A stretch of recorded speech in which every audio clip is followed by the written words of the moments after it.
Did you hear that? Yeah. It's a dick fur. What's a dick fur? What's a dick To pee fur? with. Well, what's a henway? What's the... Oh, Every that's minute good you sound. don't tell us why you're here, I cut off a finger. Mine or yours? Yours. Good question. Hi, everybody. Hi, chat room. Hello. We're going to be all choppy, and it's going to be crazy, and I don't know how to deal with it. We're just going to make do. While I have nailed down the entirety of, like, how to operate my show on my own these days. I can't really hear you. Hold on. You what?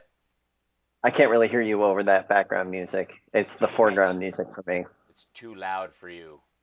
Mm. I will work it It might be out. better for the YouTube crowd, but See, not you me. are I see. I know why. Excellent. I know why it is. Because the music is loud in that thing, but I've just raised the volume going your way of mine, so it should be a little better. Okay. Anyways, but we shall I see don't what hear we shall music see. now. Hi, good morning, everybody in the chat room. Hello.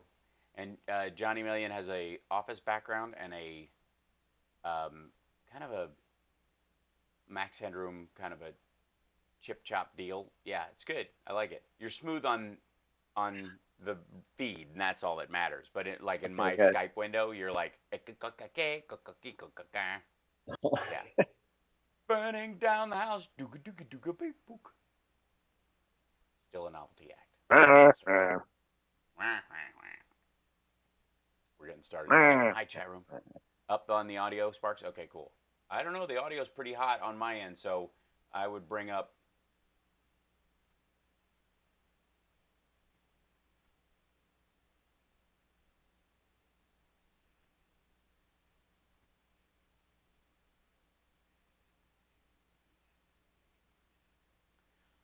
Well, it's hard. You know, we always have these situations on the Saturday show, especially now that I've been doing the weekly stream. And greetings to everyone who joins me every single day.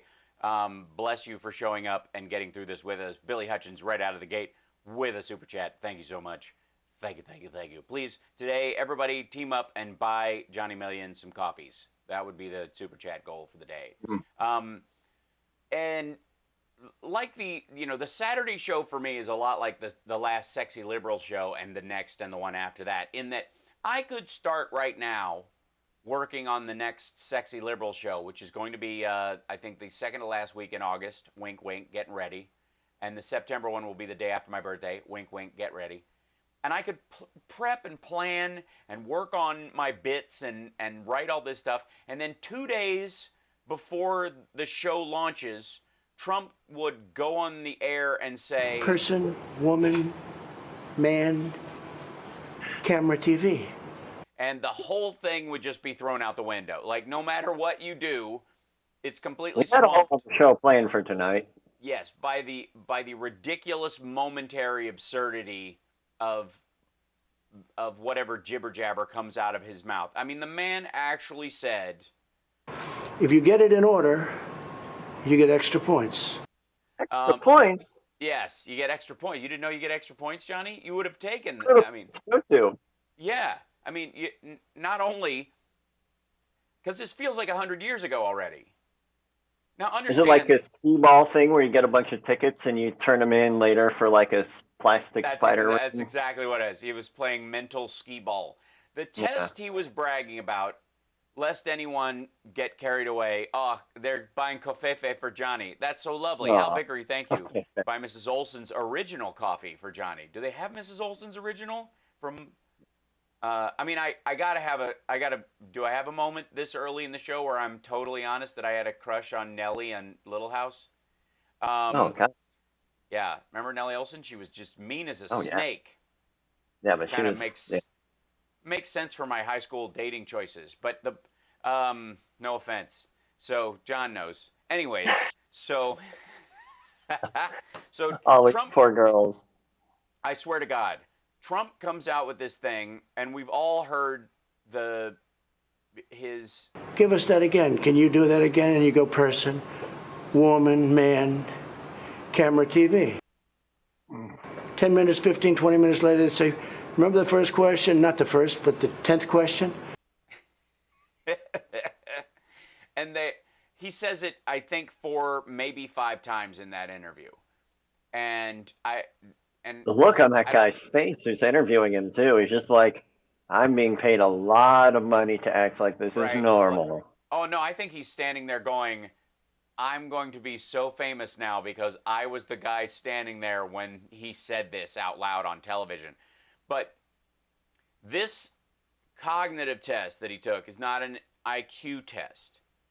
Nope. And the very fact that Trump seems to confuse a cognitive test to an IQ test in and of itself is a problem with what would be the ability to make comparisons, the simile section of the test itself. Because there is one, there's one like, telephone is to tin can, like, or is to cricket bat. You're like, you have to go, they're both flat and have a handle on one side, I don't know, that kind of thing. That there's only 2 of them on that test. Like the SAT's full of them, they want to know about your ability to have, to compare things essentially. So anyways, he's bragging about this test as if it's an IQ test, when it's really the test to see if after you've been hit with a rubber mallet, if you have any internal bleeding in your head. And watching him go on and on about this was embarrassing enough up to that point. It was like, because I swear to God, this maybe,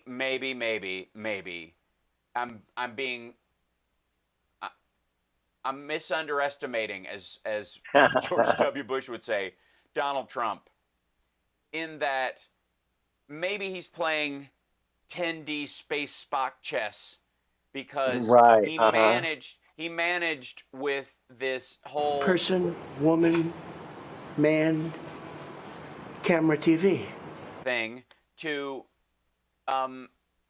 make people forget that he wished Ghislaine Maxwell well this week. Oopsies. In case you missed that point, Donald John Trump, the current president of the United States, from the White House press podium in the press room, when asked about a woman who's on trial not just for being the wing person for Jeffrey Epstein, a convicted pedophile who owned an island that was referred to as Pedophile Island. That anybody, so many clues. Anybody showing up on his flight logs is immediately suspect as being a pedophile.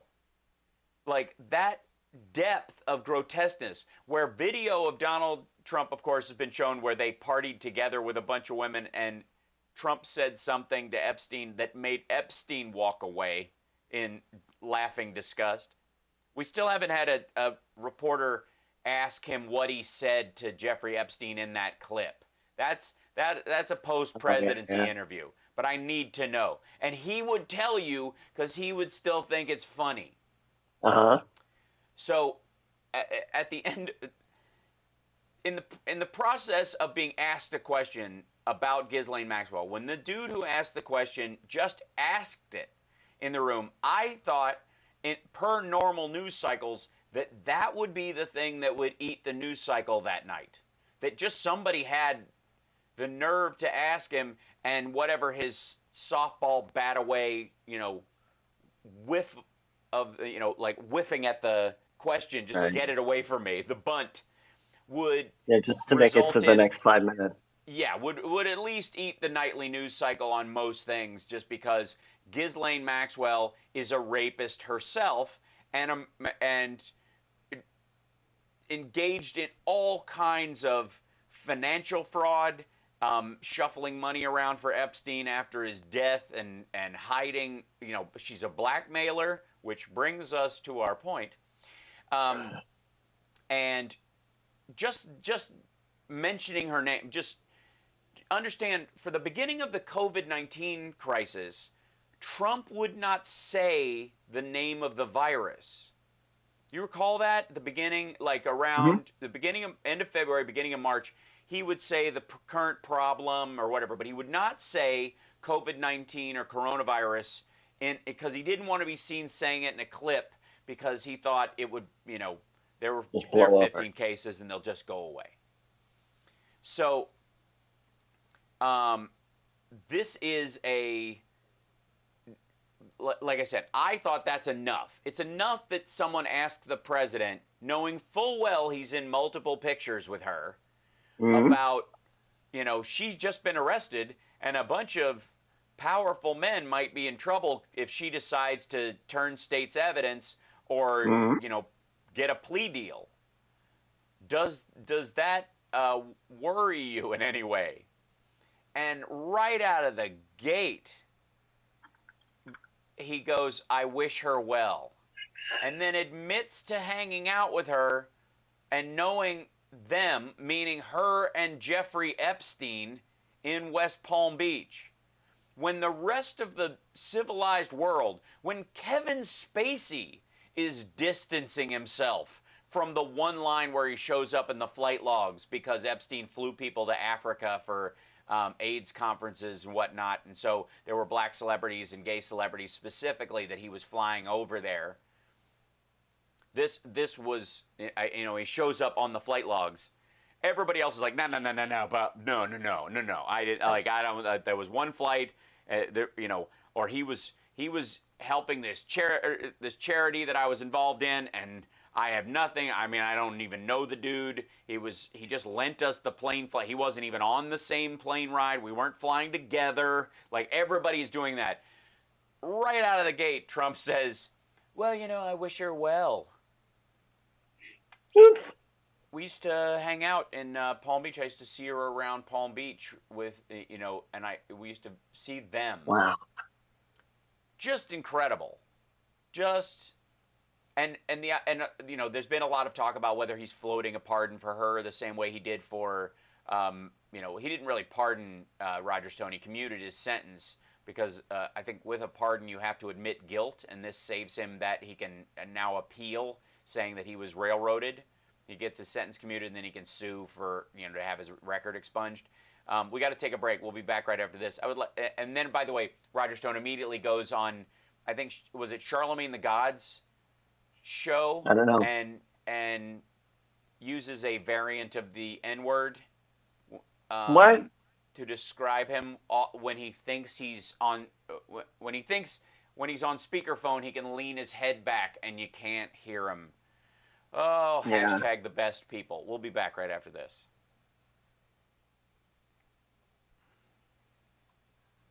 Good God.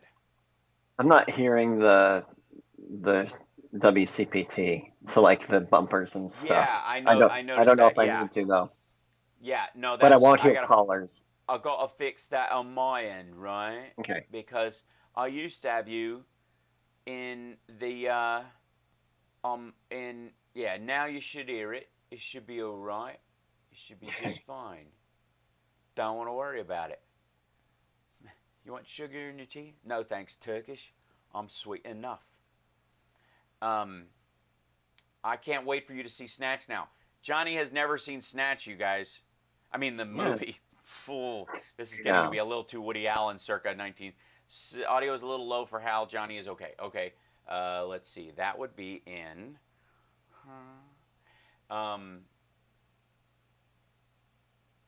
Bring me. It's up. a Guy Check, Ritchie check, thing check. you said Yes, it's Guy Ritchie. from 2000. Yeah, it's so good. Oh, Jason Statham, Brad Pitt, Benicio del Toro, Dennis Farina. Is Dennis Farina alive? Yeah. No, he is not. He passed away. He's the guy from Midnight Crossing, right? Or Midnight Run. Who stab you in the heart with an effing pencil. Yes. Yeah, in Midnight Run, yeah. Hi, Devin. Stanley, you say one more word, I'm going to pick. Now I can hear you. Yeah. Johnny, could you hear him? Yeah. Yep. Yeah. Cool. When he died back in 2013. When he is on that phone and that dude's just messing with him in Midnight Run, and he's like, like trying to kick him, like just get him away from the Oh phone. yeah, totally. The two guys at the Yeah. yeah, like quit it, and I've then got to he's see that punching movie at him. again. It Uh-oh. holds up, right? Oh, it Midnight Run? totally does. That's awesome. That, especially that moment where De Niro is tired of Charles Grodin improvising in his ear. Is that better, audio guys? Coffee. I can Thank still you. hear you. Okay, good. That should do it. Hopefully for you guys. Yeah, don't forget to hit the likes up, the thumbs up. Give us a like. Oh my God. Good Lord, I'm tired.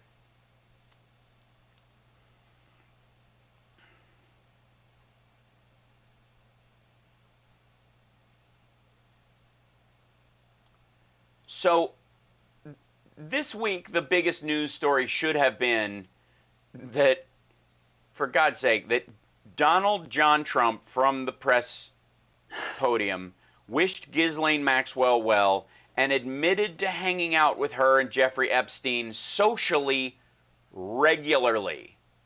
This is not at all a situation where you've shown up randomly on a flight log, because this guy, Jeffrey Epstein, used rich and powerful people, men and women, as cover. Just like, to some degree, you could look at like how many pro-woman movies that the Weinstein Company put out. I mean, as a company, they did fantastic work for the women's movement as far as movies that were supportive of women's equality and all kinds of, it was a regular thing for them. It turned out that's great cover, in the same way that Al Capone had orphanages. That's standard operating procedure. It's kind of like when Donald Trump calls the FBI that are investigating him scum, but then yells law and order on Twitter. You know what I mean? That in and of itself. Here, Johnny's reconnecting. We'll get him in a second.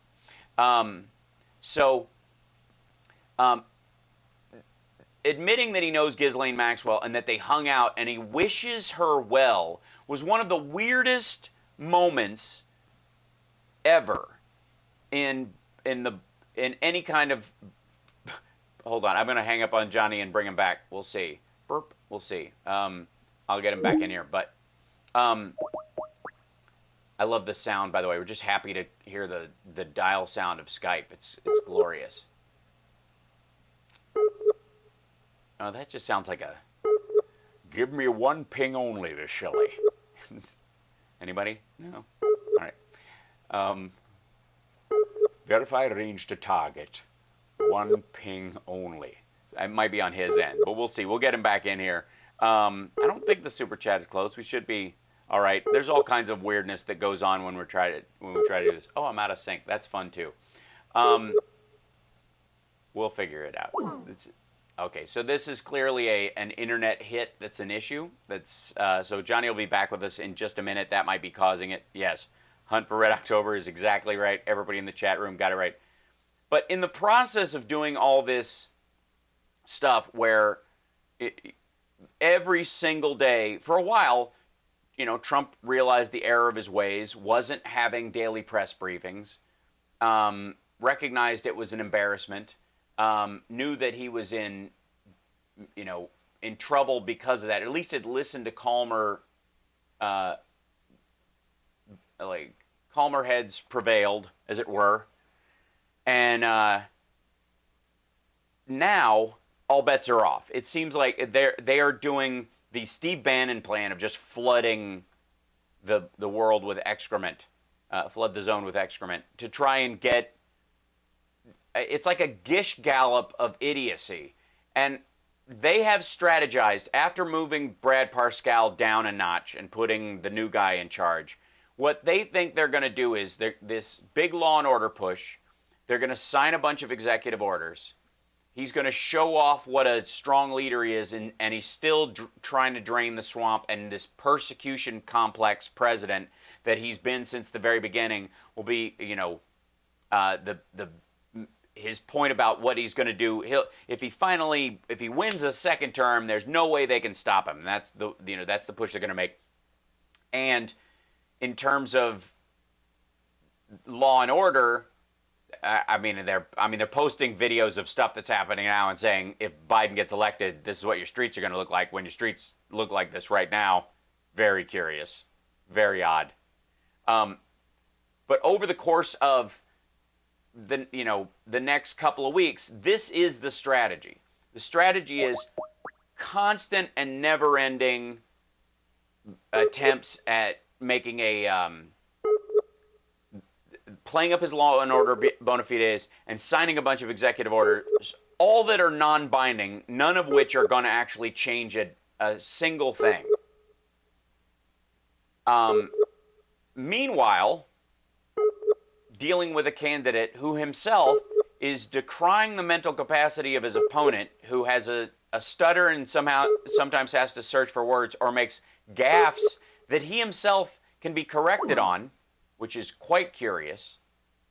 That's always been the thing that stood out to me about this whole thing, was that when Biden makes a gaffe, if you correct him, you go, you said million, you meant thousand. He goes, oh, excuse me, did I? And goes back to talking. He doesn't try to legislate on his mistake as if he really meant it. Or do the weird Trump thing where you say the wrong word and then you act like you meant to say the wrong word all along. Johnny's back with us. I think it's fantastic. And right now he's me because I have to swap cameras. Bink. So welcome back. Your dreams were your ticket out. So while I was dealing with the tech aspects of getting you back on the show, I was saying that the plan over the next couple of months for Trump, the 100-day plan, which they clearly have launched, is a gish gallop of law and order nonsense. Yeah. Like, I'm tough guy on the streets, and then signing a bunch of executive orders that, because of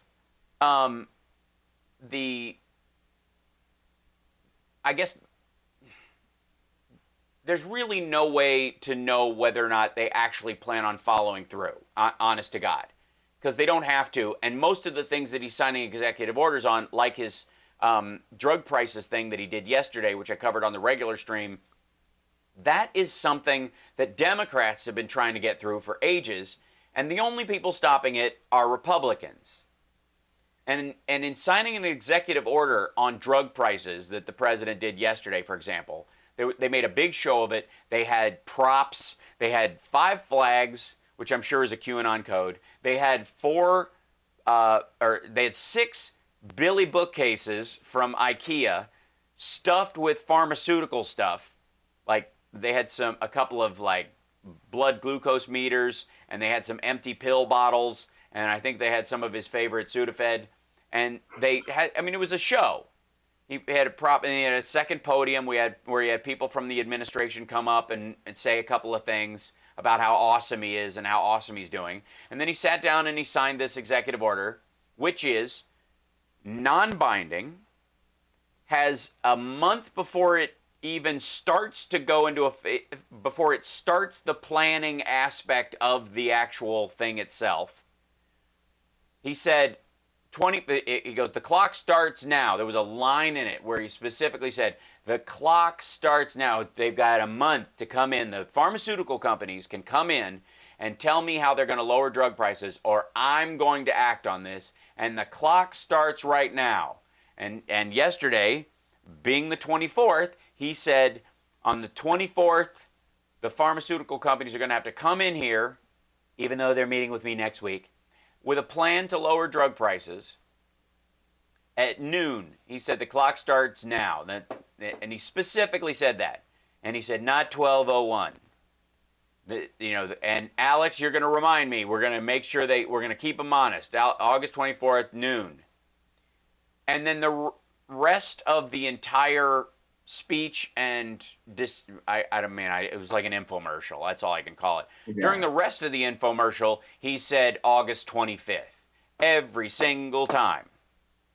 He made a big deal of the clock starts now, August 24th. They got to get in here, not 12:01, noon. They got to be here. Now, we'll see them on What's he August on about? 25th. Yeah. Well, and it's garbage anyways. It's not, I mean, it's silly. Because what they're going to end up with is if the pharmaceutical companies come up with something, it's going to be a way that they back end get paid anyways. Also, the group that his executive order puts together to investigate why countries like Canada and England, in the UK, pay less for drugs. They pay $1. Patients pay $1 for a drug when we pay $8 or $15. What he's going to find out is that their national health services, which he views as socialist, pay the other amount. The person pays $1, the government pays the rest. And they buy in bulk. That's it. That's what hammers it out. And what he's going to find is to get those prices, you are going to have to buy in large quantities, and you're going to have, which means you're going to have to agree on the most important drugs across the board.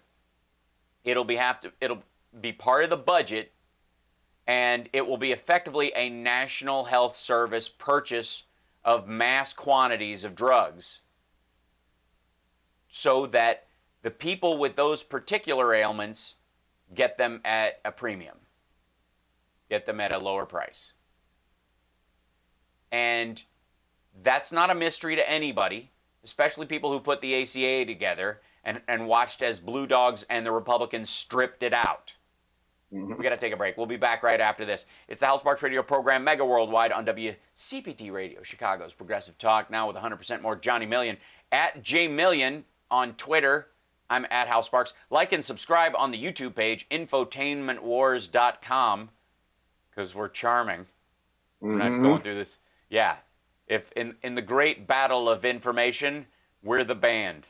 We'll be back right after this. Yes, we are talking demonic socialism. The demons. Demon socialism. Ridiculous. And alcohol. Oh, yeah. That album is so underrated. Oh, it's so good. Yes. Okay, let's see. Mark, I gotta... Yeah. Let me get this in there.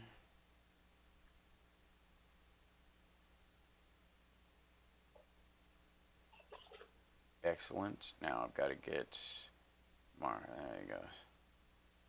Okay.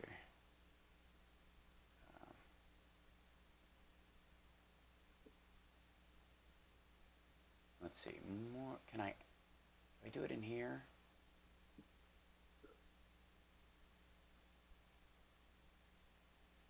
I think so.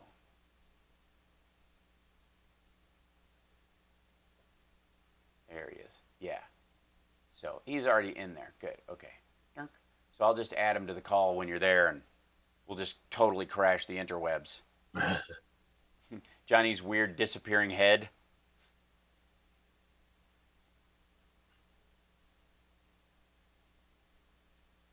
Let's see. I'll bring you in at the top of the hour.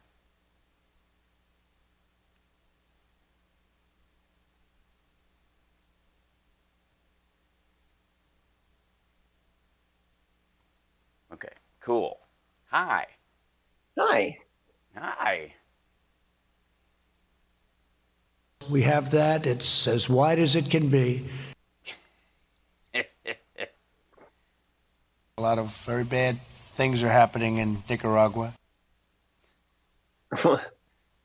When was that? Did you hear that? No. I mean, I A heard lot it of just very now. When did bad he say things are that? happening in Nicaragua. A Wow. lot of very bad things are happening in Nicaragua. Yeah.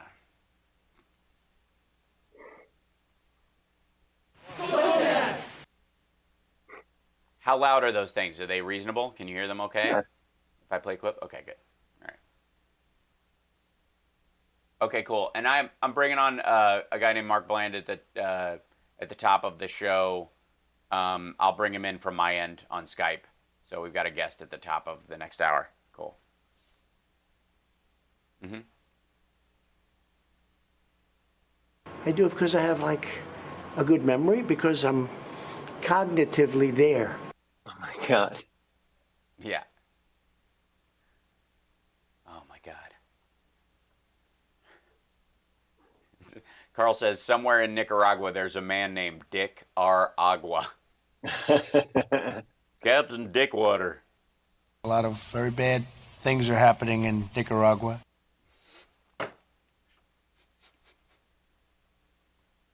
We're honored to have with us today our amazing Vice President, Mike Pence, and his wonderful wife, Karen.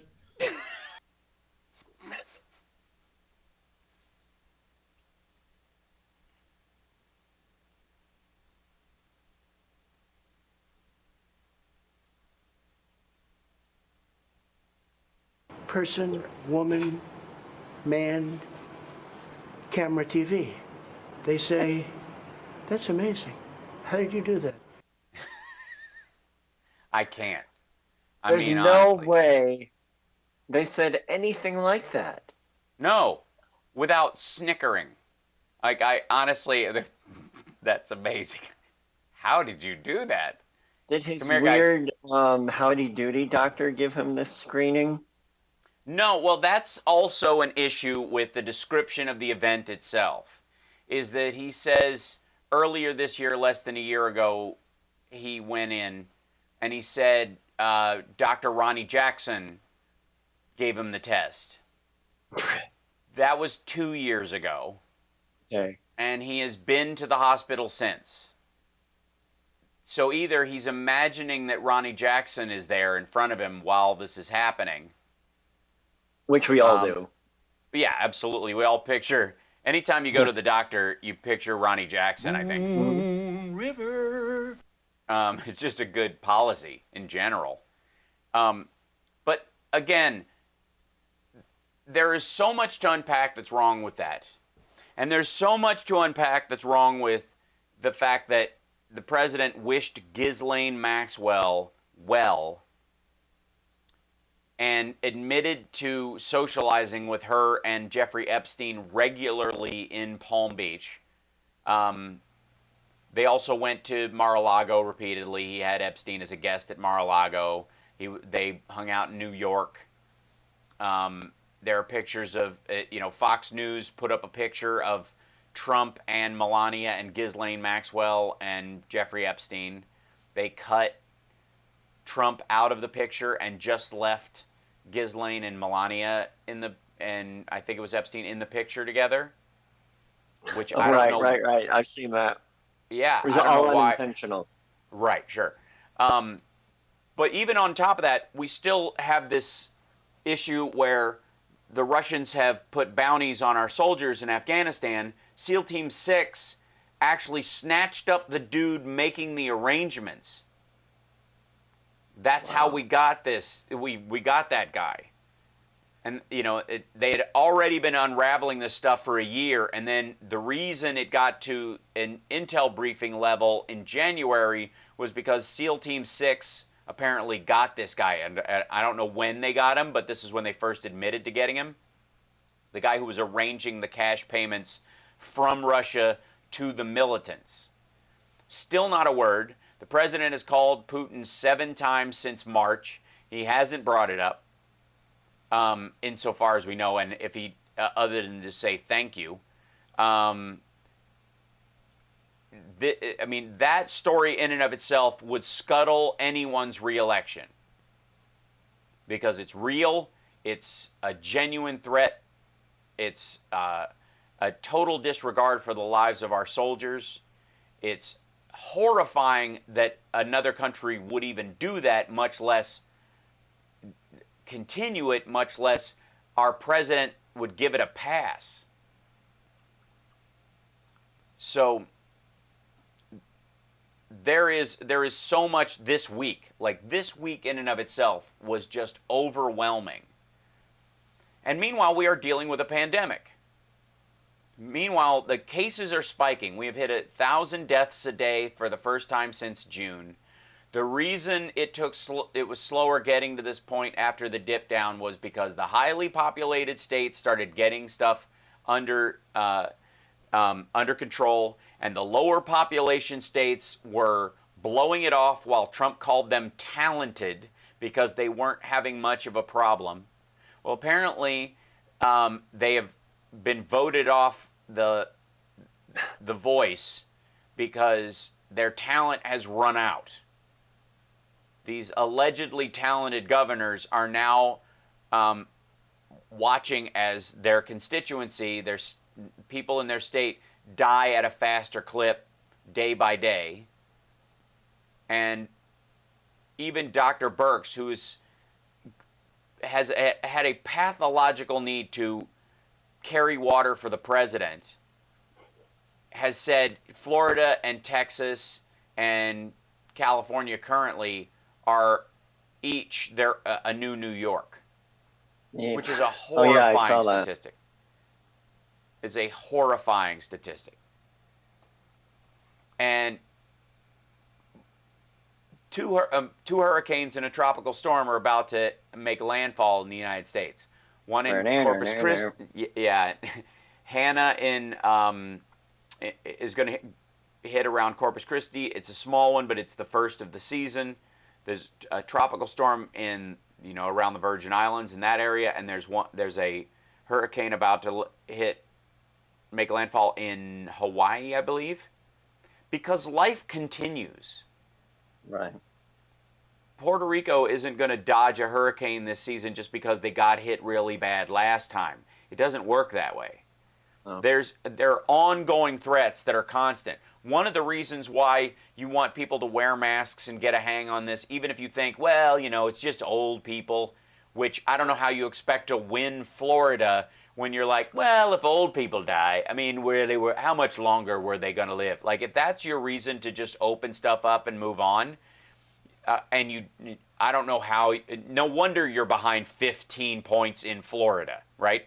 But life continues with all this. One of the reasons why you want to do mitigatory measures and stop people from getting sick and taking up ICU beds and ventilators and all this from getting COVID-19 is that there are still car accidents and heart attacks and strokes and cancer patients who have other comorbidities that rise and fall with their chemo treatments. And hospitals were at, what do we have, like 1 million, maybe let's just say 1,100,000 beds and 100,000 beds in the country at any given time, and we're at 982,000 capacity all the time. We don't have that big of a margin for error the rest of the year, normally, without a pandemic. And so the absurdity of people going, well, it's not that big a deal, and the people who catch it, it's not, most people survive it. Well, the 20% of people who get it who end up in the hospital, 5% of them die.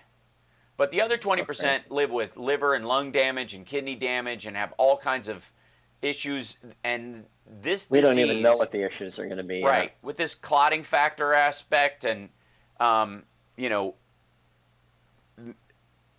many people know that I did not share a lot of political overlap with a fellow liberal / progressive or whatever, Michael Brooks, but he passed away last week from a blood clot, a thrombosis in his neck, and that they don't know if it's COVID related, but it certainly links up with a lot of the, and I'm sorry to everybody at Majority Report and all those guys for their loss. They were deep friends. They'd worked together forever. It's very sad for all of them and their family. It's terrible. They don't know, or they didn't say either way, whether it was the thrombosis was caused by COVID. I don't know if they know yet or if they have checked yet. But there have been dozens of cases in New York State that they have linked to COVID that are basically ischemic strokes. And in that, people are learning to walk, and if they survive it, they learn to read and walk and write again afterwards. There's a huge period, there's a very difficult period of time where they have to get their lives back in order, where they're not going to be productive employees, where you open up the country and you go, well, most of the, Trump's big thing is that New Jersey only had one dead kid under the age of 18, which, by the way, is a statistic from 2 months ago that is no longer true. Texas, last night, Tennessee, it was the day before yesterday, they had a 1-year-old die. Oh boy. So this, what's the chances that just shrugging it off in that way is, in and of itself, like I said, a scandal. He could not care less. Yeah, a scandal that would ruin any other presidency, and his supporters cannot wait to let him get away with yet another one.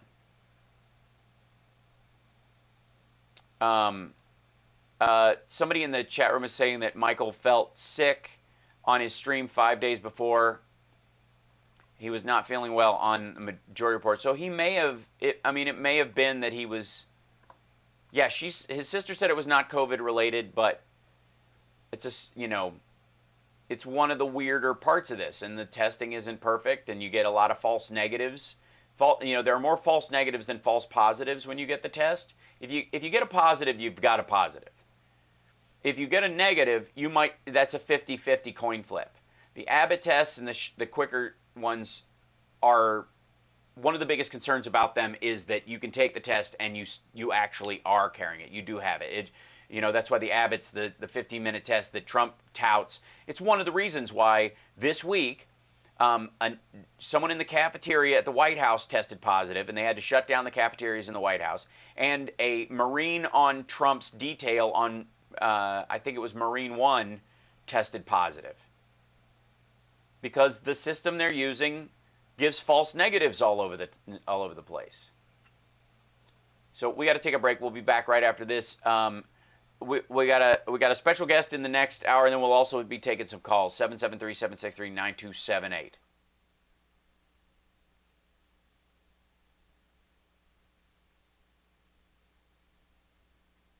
Yeah, I don't know if you know Michael Brooks. He was The name kind of rings a bell, but not really. He was on Majority Report for the longest time, and he was known for doing he had a character he would do called Right Wing Mandela, where he'd do a perfect impersonation of Mandela's voice, but being a nutty right winger. It was funny, and he did Obama really well. But there were a couple of times I think where he got off the res, and so they eventually broomed him to his own show. In some ways, he'd still be on Majority Report sometimes, but it was, they really just kind of, it was a little bit like when TYT put Dore in his own show and then eventually cut the ties, Yeah. After, I think that was after Gavin Long and I think Dore was, inciting violence essentially on TYT, and they're like, maybe not. You're endangering our Katzenberg money if you do that. So, yeah, it's what's not the same. Did you ever see the documentary on the satanic? Essentially, it's just about the Satanists and how they false memory stuff. No, not the Satanic Panic. I'm sorry, but like the Satanists who are really just more about. Thanks, Evan. They're more like libertarians, where they're. The Church of Satan. Yeah, absolutely. Yeah, they're basically spoilers or trolling with their lawsuits. Exactly. And some people that got caught up in it, just started inciting violence and said that they were going to kill the president and everything. They're like, yeah, you can no longer say that you're part of our group. Yeah. And because, even Satanists are like, yeah, you can't say you're going to kill the president. Yeah, right. But then she was like, it is still kind of badass to say that I was too extreme for the Satanists. Yes, right. Yeah, if you get kicked out of the Church of Satan for... Right. Yeah, oh, well. It's like, wow, all right then. How much are the cookies? All right. Yeah. LaVeyan Satanists, right? Yes, the Church of Satan is a real thing. They're mainly Right. spoilers, though. Yeah.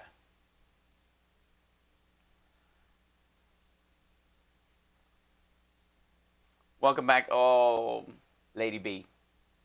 Lady B. Yeah, we love you. She messaged me on like 2 weeks ago or whatever, just kind of like checking in. It was really good to hear from her and just kind of make sure she was good and all that. So it's been really nice, and we've recommended on my regular stream that people reach out to the acquaintance rim of your friendship circle during quarantine and all this, and check in on some people who may, they might be that person to you, but they also might be that person to almost everybody in their life. You may find out that one of your acquaintances that you really like is really on the acquaintance rim for everybody. You know what I mean? They don't really, maybe that's what they're lacking in their lives, and it's great. What's up, Gonzo? So reaching out to them and bringing them a little closer into the circle might be it'd be a wonderful gesture. I'm just saying. Yeah. So we have some calls. Let's grab some of them, and then in the next hour, Mark Bland's going to be with us.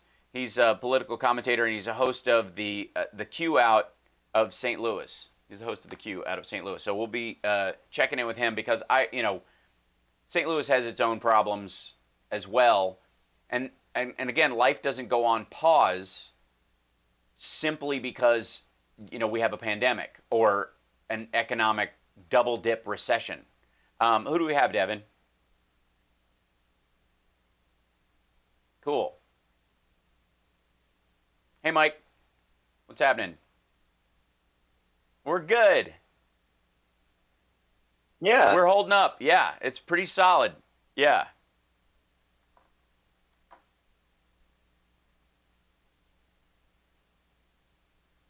Uh-huh.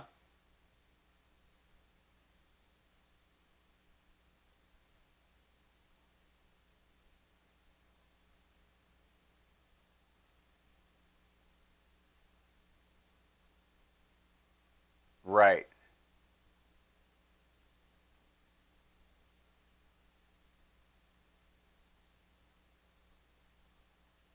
What was that about, and what did you think about that, if you know anything about it? Well, I think it was about oil because he called the Saudi prince right afterwards. That's all they seem to care about. I don't doubt that he's, I know that that Malcolm Nance likes to call it his quarterly review, but it happens too frequently for that. It's almost weekly at this point. And so I think it was about oil prices. I think I think they're probably engaged in the largest manipulation of the oil market in the history of humankind. If you look at, there's some of the hedge funds and the equity funds. I'm not big on stocks and that kind of stuff, but these are like where you can buy groups of stocks together. A lot of the oil ones took a major hit. Went from like $1,200 a share down to $50 a share. Yep. And if they know for a fact that they've manipulated the market and they know it's going to return to even half of where it was, they could gain that would be the largest stock swindle in the history of the market. So, and since the Russians have no other products that they produce on the world market of any note, there's I guess some missile guidance systems maybe they sell to North Korea or something, but really it's just oil and gas. And the Saudis are running out of oil and are cash broke as of this year. Have been trying to find every possible way to diversify how much money they have. Having a big oil and gas swindle right before the world leaves the oil and gas market over the next 10 years, this is the last time to make a big killing in oil and gas. So, honest to God, that's what I would think it would be.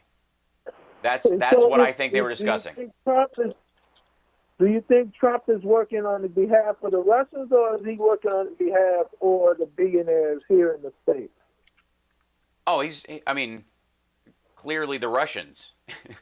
he owes money to Vladimir Putin to the tune of $600 million. He owes the Chinese $300 million. The real billionaires in the States think he's a clown. Have you heard like what Mark Cuban and Bezos and Gates and all those people and anybody who actually owns decent real estate in New York has, you know, for years, the way they've talked about Donald Trump, he's a joke. And they know that. He's a fake billionaire. He's a grifter. And so his whole thing about, you know, tax breaks for the rich or whatever is standard Republican operating procedure, is red meat for a certain segment of the base. But he's not here for that. He's here for the grift. He's here for, after his presidency is over, he does enough favors for the countries he pretends to hate that there'll be a Trump Tower Beijing, there'll be a Trump Tower Moscow, there'll be a Trump Tower in Saudi Arabia, there'll be a Trump Tower Dubai. That's the scam. He ain't gonna see none of that. Well, I don't know. We're all of the. Maybe so, but I'm one of those people who thinks he's going to pull one of the Weinstein things where he shows up with a walker and I can't go to jail, I'm sick, and then he gets house arrest. 100%. If he ever gets in that position, he is immediately in a wheelchair. That's right, house arrest in a gilded castle. He'll contract corona at the last minute. Oh, I don't know that. They're going to try and get rid of him in any way. But I would say that, you know, cancel his passport because I think he's going to end up in a country that like all the sock puppets in Ukraine that now live in Moscow under the protection of Vladimir Putin, which is, I mean, a huge aspect of this. I appreciate the call. But that's my take on it. Let's grab one more caller before the end of the hour, and then Mark Bland will be with us at the top of the next hour. Who do we have, Devin? Next, we got Peter out in Chicago. Cool. Hey, Peter, welcome. Hey, how are you? I'm spectacular, but I'll get better. You and all the, well, good. I keep hearing all these shows, the left-wing side of the life, talking about Trump's memory test and the words that he put out. That is true. When you give an elderly person, and that's what these tests are designed for, to show recall as far as short-term memory, they list 5 simple words. Then they talk for 5 minutes about something else, and then they ask them to recall it. It is a lot tougher than what you make it out to be, and what Don Lemon, who can't even tell the difference between a rhinoceros and an elephant, make it out to be. So, I understand why you guys do it. I think you mean Don Lemon, right? Are you playing cute with Don Lemon's name? Is that what that was? Because I don't know who Don Lemon is. No, not Don Lemon. You mean Don Lemon? You know who he is. No, because I don't live in the QAnon vernacular for black journalists. So essentially, and here's the thing. I have cute little names. No one has. Do you listen to my show? Do you listen to my show regularly? Do you listen to me? Sure I do. Okay, do you watch my daily stream at infotainmentwars.com? You should join us over there. Because if you did, you'd know that I know this is a cognitive test, and I know exactly that's what that cognitive test is. Don't say that no. You don't and say it on air. It's not something you ace. You don't talk about it on air. I most certainly did. You can ace it. And by the way, you can ace it. Oh, good Lord. Okay. The last 5 questions, saying to Chris Wallace that the last 5 questions are so tough you probably couldn't even do it. The last 5 questions on that very test that you and I are both discussing right now, which is what they give you after you've had a stroke or if you have shown signs of dementia or if you're getting older and they're checking to see whether you should still be allowed a driver's test or a driver's license. The last 5 ones are the date, the month, where you are. Those are the last 5 questions. The day of the week, the date, the month, the year, and where you are. And insurance companies give that Right, but it's test not to an anyone IQ over the age test. of 62. It doesn't mean No, super it's not. genius. It's a memory. It's a short-term memory. It's a short-term memory test. I know It that. is difficult for seniors Why? to take. So don't make it sound like it's a piece of cake like you and everyone else does. Lastly, Excuse the you. amount of We're not. propaganda- No. We're not making it like it's a piece of cake. We're just saying it's nothing to brag about. I even laid out a way that Donald Trump could exaggerate his success in this particular test and still sound like a reasonably intelligent human being. But he didn't even manage to do that because he can't even manage to do selfish right. And again, nobody is saying that this isn't a cognitive test. That's the point. He's acting like it's an IQ test that shows that he's a genius. That's the embarrassing part. He was talking cognitive because he said Joe Biden couldn't pass it. And I would be willing to make any amount of money bet that you'd want to make that Joe Biden could do it. But we'll never find that out. Awesome. Now, the last thing is the amount of propaganda that the left is still going with the Russia and everything else just shows how worried you guys are about Biden. No, And I'm not once worried he about comes out of Biden. the I'm worried basement about with the- Russia. I'm actually worried about the threat to our elections. And if you gave a crap, you would too. Because every intelligence community in the world has recognized they are attacking democracies across the earth. Vladimir Putin just made himself president of Russia till 2035. Why is that such a shock to you and the left? That's what they do. It's not a shock. It's a shock that this president wants them back in the G7, even though they want to do it.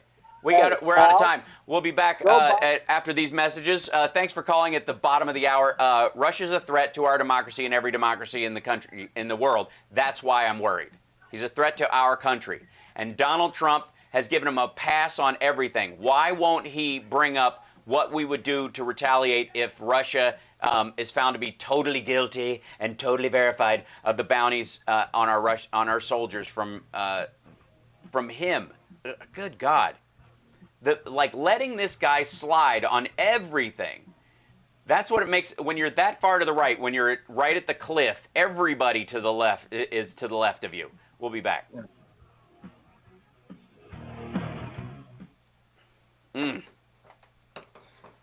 It happens. What a hell to die on. Seriously. You guys are making this sound like it was an easy test. Oh, God. Dude. No, here's the thing. That's not the part that's embarrassing at all. It's embarrassing that the president... Person, woman, man, camera, TV. Give us that again. Can you do that again? And you go person, woman, man, camera, TV. Person, woman, man, camera, TV. They say, that's amazing. How did you do that? Yeah, they do. No, they don't. They at most they would go, good, okay. Yeah, Hal, is Russia bad? Yeah, that was the question that Trump asked at the at his first briefing. Is Russia bad? No, I will be 51 in September. September 25th is my birthday. Hello. Day after will be Sexy Liberal. Get there first. Huh? You bastard. I get there on Tuesday. Oh, happy birthday to Johnny. Thank you. Look at that. Everybody, happy birthday to Johnny. Woot woot. Woot woot. Happy birthday, Johnny. Devin.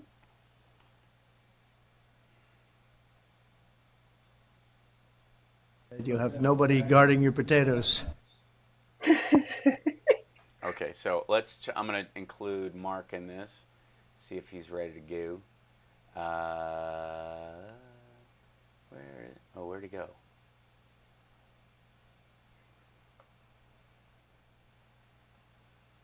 There he is. There he is. Let's see. Add. I'm going to try and add him to the call. And he's going to be, we'll all be stacked up.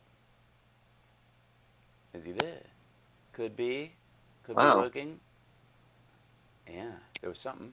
There he is. He's coming in. Mark Bland joined. What's going on, Hal? What's happening? Oh, it's quite choppy. Not Look much, at that. sir. Okay. Well, hold on. We'll figure it out. I don't have do I have a background or something? Am I choppy? I don't see my own stuff. I just see you two guys. Okay, yeah. I'm trying to see if I got, wait, hold on. I ain't got my video on. Do you need my video? There he we is. go. Cool. Hey, what's up, guys? Oh, now I see me in my little corner. Doing good. Hi. There you go. Excellent. John, Mark, John. Hey, Mark. Whatever you want to call me. Yeah. Chat. Just call me Mark. Mark Bland. Yeah. Chat, Mark Bland, Mark Bland, chat. Bad audio. Yeah, it's a little choppy. That's just an issue, I think, with bandwidth. Could be. So hold on. Let me see real quick. And I'm back in 60, guys. Thank you.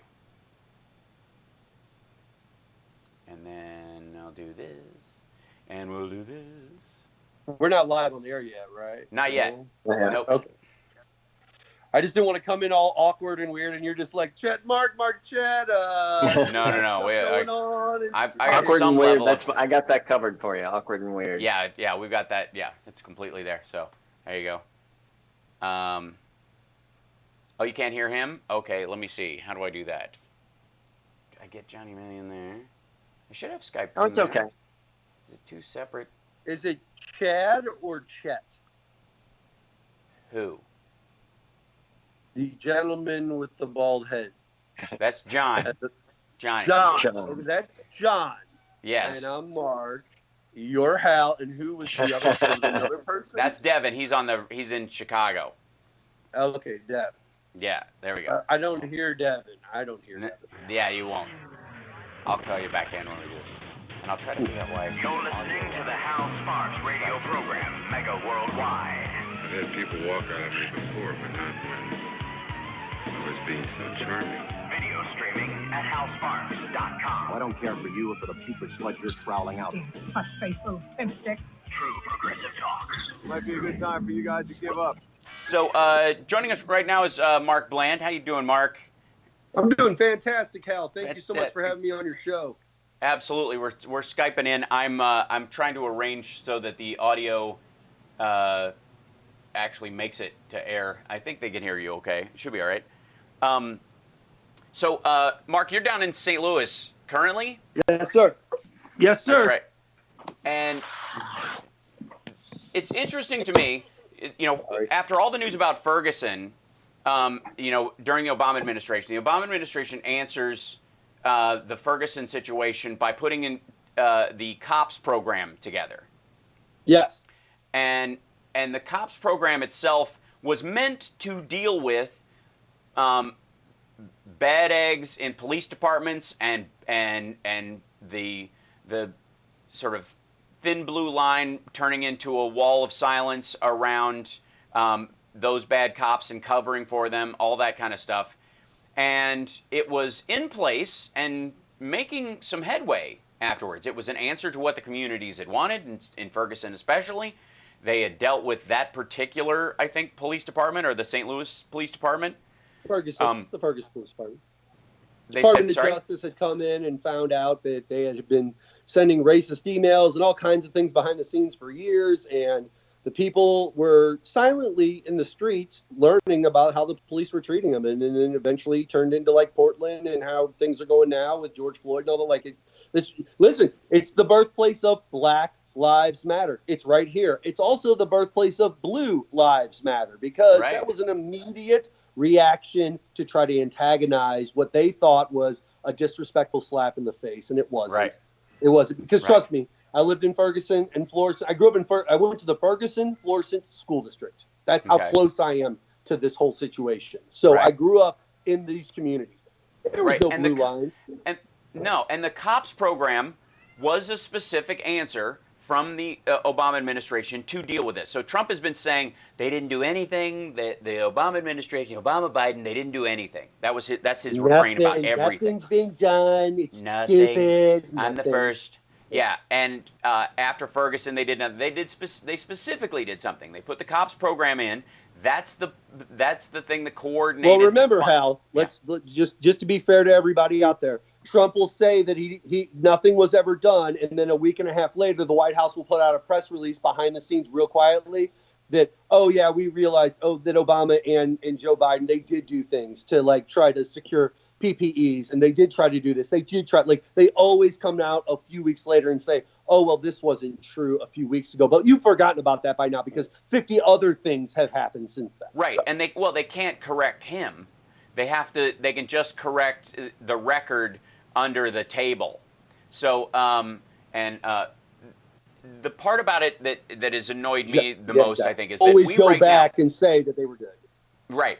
So what are you in Missouri right now in the St. Louis area? What's the COVID situation as far as what is there a like are masks mandatory or optional? What's that like? Okay.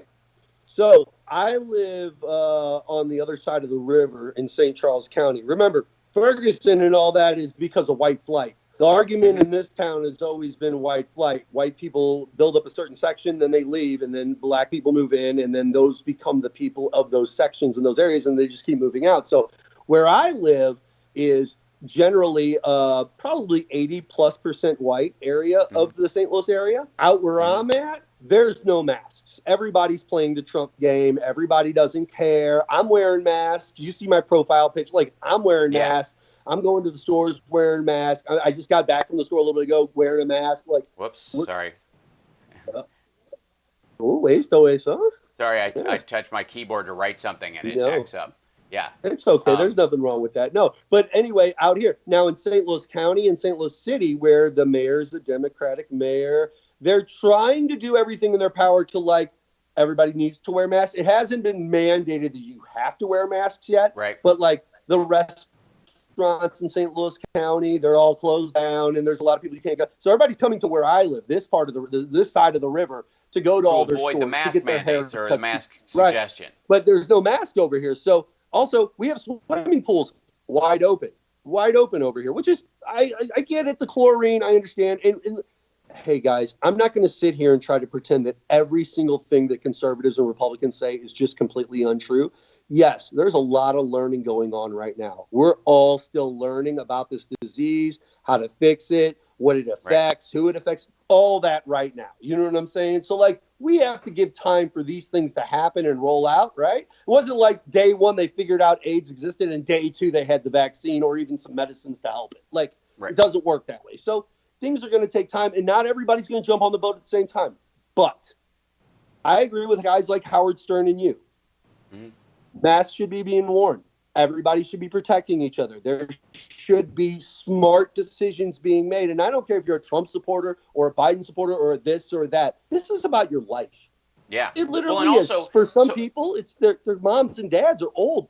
They could die off of this. So many older people have died off of this already. One of the problems, that we have with this is that the things we know often get pushed to the front as if they're the only things that are true about it, meaning that we know people with diabetes or heart conditions or hypertension, that's me, right, have a comorbidity that puts them in a specific danger. We know that. Well, we also don't know all the secondary aspects, like the ischemic strokes and the other comorbidities that are different for different groups and why they do it. So the problem is thinking because you know 3 details, you know all the details, and you can operate enough to open up safely, quote unquote, as far as schools and all that is the danger. A little knowing is a dangerous thing, is the problem. Now, it's funny that you brought that up. And the only reason I said it's not mean to cut you off, sir. Not at all. We actually just got the school mandate stuff. Because they're talking about the schools opening up and trying to do this. So there's 2 mandates. There's either virtual learning completely, or there's a hybrid, like maybe a couple days a week at home, 3 days a week at school type thing. Depending on, like, me and my wife, we would totally opt for virtual learning. I went and got my degree in teaching. I taught high school for a year. I could easily sit down with my kids and keep them moving up the ladder. But my daughter's going into 6th grade. It's the first time at middle school, learning about lockers, learning about getting to class on time, having 6 different teachers, homework. You need that structure of the school itself so that they can get used to what big school's like. For my son, completely different story, you know. There's kids out there that have like ADHD or other things like that. They need that focused, structured place where mom's not around. There's not video games. You can't get to the refrigerator whenever you want. You need that teacher and your friends sitting around you to focus you. So I can understand why some people want to go to school. Some people want to do completely virtual learning. And I think these are the little things that, like you said, the big things get pushed to the front, the obvious shit. Excuse my language. I apologize. That's my own fault. That's okay. Cut that. We do that. We do that all the time because we get used to streaming. The obvious stuff. I apologize. No, the obvious stuff. And then the other stuff gets pushed to the back that you don't think about a little bit. That's my point. Yeah. Well, and also, for me, with all the wailing and gnashing of teeth on the right about taking our freedoms away by making us wear masks, and the obvious overreaction that people are having to wearing masks in public, points to the fact that, and even Trump says, has floated the idea of a permanent shutdown, that somebody floated the idea of a permanent shutdown of the economy. Again, what I keep going back to is this will pass quicker the more seriously you deal with it.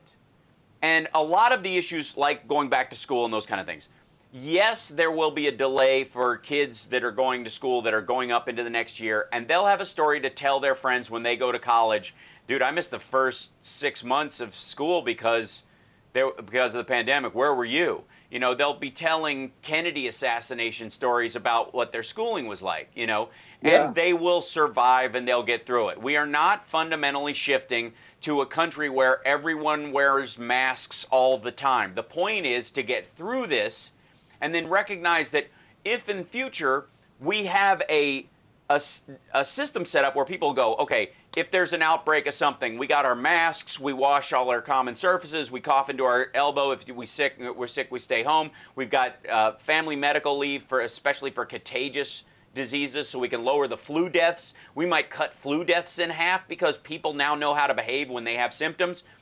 So we just grow because we have this habit. This idea somehow that because we're supposed to wear masks right now, that it's the end of freedom, and that if we don't start school in the next 3 weeks, we're ruining, we're dumping kids on abuse and exposing them to pedophilia on a level they wouldn't before, is an absurdity.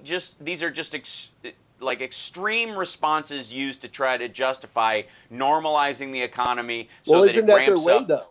That's their way, though, right, Al? It's always the nuclear option. When I went on my show quite a few years ago on the Q, and I talked about the fact that the true difference between Democrat liberals and Republican conservatives. And I literally said, when you're a Democrat, what you're trying to do is you'll go piece by piece, slowly inching up towards the nuclear option. We want to exhaust all options on the table peacefully as best we can. Then we'll go for that last piece if it's absolutely necessary. And for some reason, conservatives, the difference, they just jump straight to the nuclear option every time. It's always the end of everything. The world is always coming to an end. And it's like, no. This is why I liked Obama. Slow attempts to let's sit down and talk. Let's try this. We exhaust all these options. Then it's like, okay, you don't want to play. You pushed me twice. Now it's time to punch you in the mouth. It's also about building a house that lasts versus building one that will fall down immediately. If you rush it, it will not be structurally sound. And if no matter what you're doing, you have to look ahead. And we're up against the break, but if you rush it, if you just go, we need to get it up as fast as possibly, it will fall down just as fast. And you will not see the potential problems that you were not aware of because in your well-meaning effort to solve a problem, you put blinders on and ignored all the other problems, the ancillary issues that you may accidentally create yourself. See AB5 in California that screwed up the gig working economy, which it covers almost all live performers, actors, like musicians, session people, massage therapists, house cleaners, and Uber drivers. It was a disaster, but it was meant well. They meant well. And the idea behind it is good, but it needs to be fixed along the way, just like the ACA, just like Social Security has had multiple fixes, just like Medicare has had Part B and Part D. You recognize you didn't see these gaps, and then you work towards solving them over time, and not pretending that, that you can just get a lap band and you never have to go work out again ever. That's Right. the issue. So, Mark, I want to thank you for being on with us. I appreciate it, brother, for you dropping in. We'll have you on again. Give everybody your Twitter handle and your website or wherever they can reach you.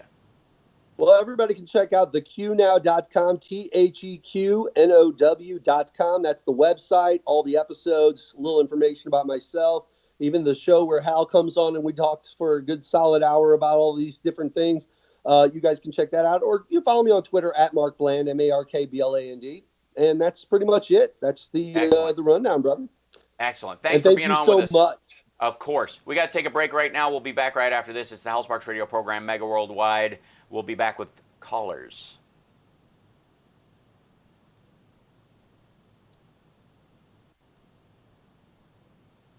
And we're clear. Thanks, brother. Hey, man, I'm sorry. It's been a while since I've been live on the radio. That happens. My show gets out to radio stations, but I pre-edit things, so I apologize. That wasn't That's okay. on purpose. It happens. It was I just did a one minute. 2 weeks ago just because I've been streaming so much. Yeah. Fair enough. Thank you so much for having me on the show. It was nice to meet you, John. Yeah, to Johnny and Nice to meet Chet, you, whoever Mark. he is. John and yeah. Chet. Yeah, For one right. and the same. Now, is this did you record this for video too? No, it's streaming live. We're streaming live on Yeah, but my I'm YouTube just saying, channel. it's streaming live video also. Yeah. Okay, I just didn't know. I was Yeah. double checking. I mean, I No know worries, you do yeah. your show, but then I know that you got the thing on the weekend, so I didn't know during the week you got your live stream going on. During the weekend, you're flipping it over to this. So Yeah. Anyway, It's hey, I need to get a hold of you about that stuff we talked about with the radio. So I'll catch up with you on the email about that. Okay, All bud? right. Thanks, brother. Cheers. Take care. Thank you, guys. See ya. Take care, Mark. Cool. There we go. That was good stuff. Yeah. Yeah, I was on his show. They do terrestrial radio, but they sort of podcast it and yeah. So I was returning the favor. Yeah. Yeah. I gotta take something else. I don't know why that's in there. I don't know why. Hi, chat room. Sorry, I feel like I ignore you whenever I have a. Cool. Okay, cool. I'm all live all the time. That's right, and I'm on 4 different channels. We're on YouTube's doing gangbusters today. Look at that. 443 people in the chat room. How are you? Hello. Give a thumbs up and a like. All the folks over at Facebook, how are you guys doing? You seem to be behaving yourself. I think the trolls don't work weekends. That might be the issue. Do you get a lot of The trolls UK. when you're doing the live streaming of the updates? I'm sorry about that, Jacqueline Ellis. Where in Missouri is the guest from? It's basically from St. Louis. Thanks, Jay.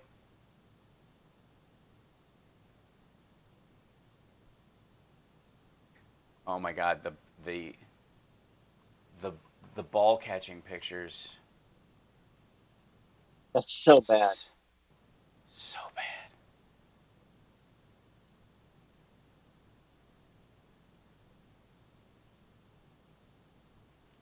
Welcome back. So we have a caller on the line.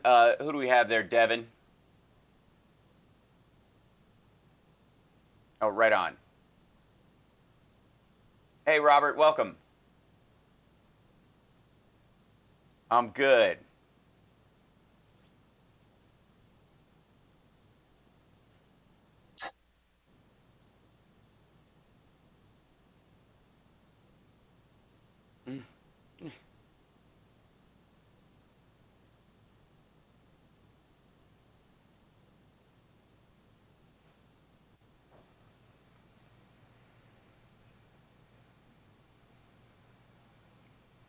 Ghislaine Maxwell, right.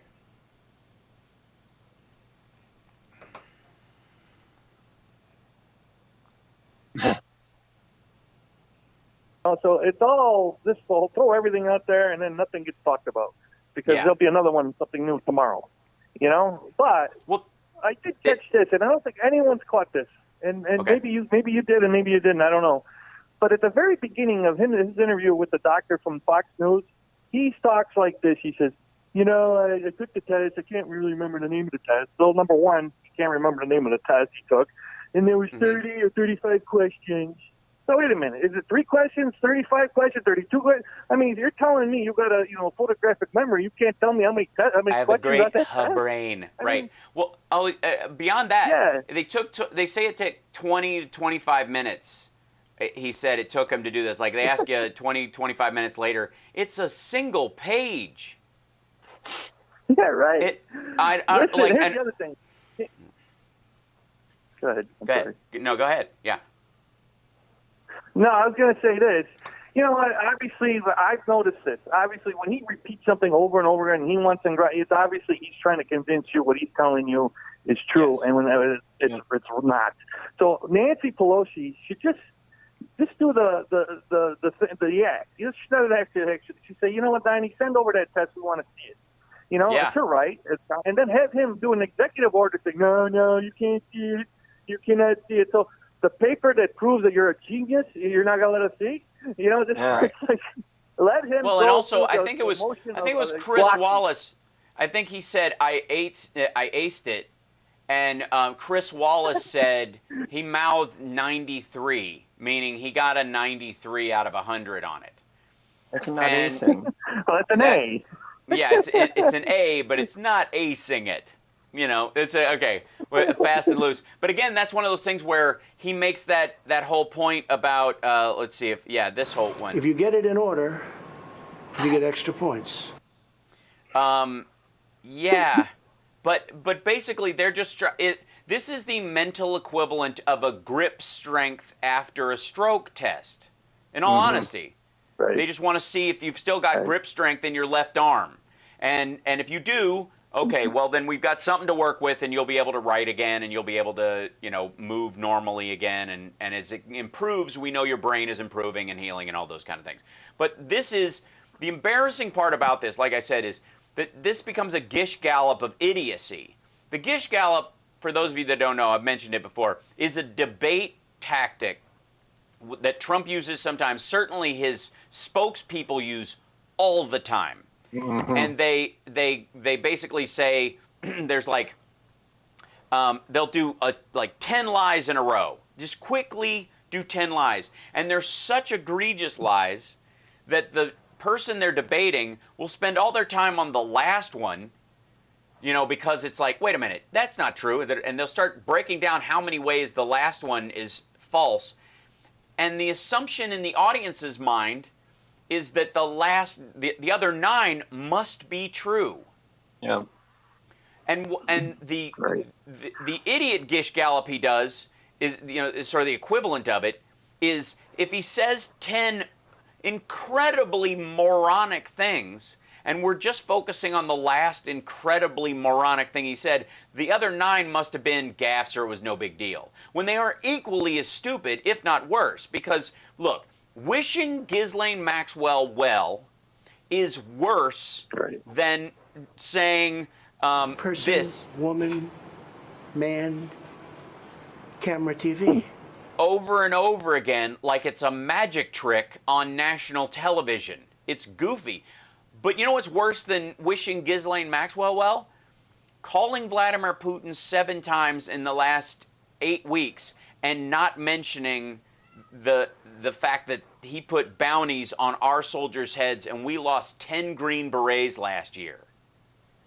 And our SEAL Team 6 caught the guy who was carrying the money. And Gonzo is asking in the super chat, by the way, for a spoof ball catching video. That'll happen. We'll do a baseball video. I think that's a fantastic idea. This is, everything is a stack. And to the point where even when they release the awful pictures of him, it feels like something Brad Pascal is doing just to get back at him. But it might be that they're like, oh my God, people are really focusing on this Ghislaine Maxwell thing. And if they scratch the surface of that, we're in huge trouble. So post the pictures of him catching the balls. They'll eat that like candy for 24 hours. Yeah. Well, yes. Speaking of baseball, real fast, real quick, I'll let somebody else take the line after this real quick. He wants, he wants to go to New York and he wants to go throw out the first pitch. Why? Because there's nobody in the audience to say, Donnie, go F yourself, They can't boo So him. I'm thinking, no, they can't boo him. But you know what we can do? We can have a Joe Biden rally right around the whole stadium complex. Get 40,000 New Yorkers, to scream the other words. I don't want to say it, but have him scream stuff from the outside the stadium, so that as he's throwing the pitch, you hear all the people behind the stadium screaming in unison. My God. Something nasty. Then we got to start thinking like they do. All right, I don't know. I'm sure. I want to thank you guys.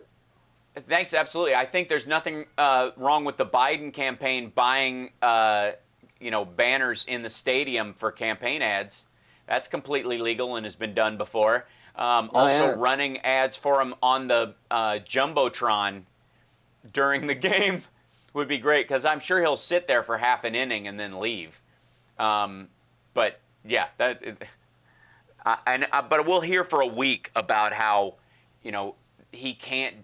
I sat there and I watched the whole game, and it's so sad. We need to get people out into the stands again. After this is safe. Again, this is not a permanent change, folks. Can I remind you?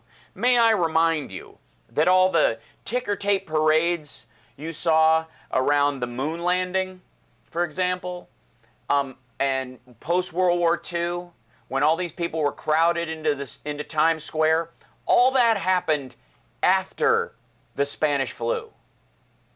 All that occurred after the tuberculosis epidemic that set up sanatoriums all over the country, where they would arrest people who were coughing into bloody rags on trains and put them in there and basically leave them to die. That was our strategy to deal with tuberculosis for a while. Go see my Celebrity Paranormal Project episode, and you'll find out all the information you need about that. The sanatorium we stayed overnight in Louisville, Kentucky, a nurse on the top floor found out that she tested positive for tuberculosis, got up from her desk and walked off the roof rather than deal with it. It was so bad. That's how bad it was. And all those ticker tape parades, every party you went to before the lockdown happened after that happened. Do you understand? We're doing this temporarily so we don't have to do this forever. The quicker you get your act together and wear your mask and wash your hands and don't go out unless you need to and don't congregate in large groups, the sooner we'll get a grip on this and we go back to normal. But the longer you drag this rolling crap out because freedom, accent on the dumb, the more of your fellow Americans you will kill.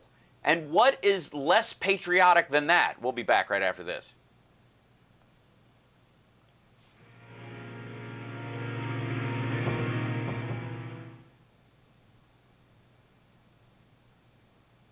It's a cognitive test.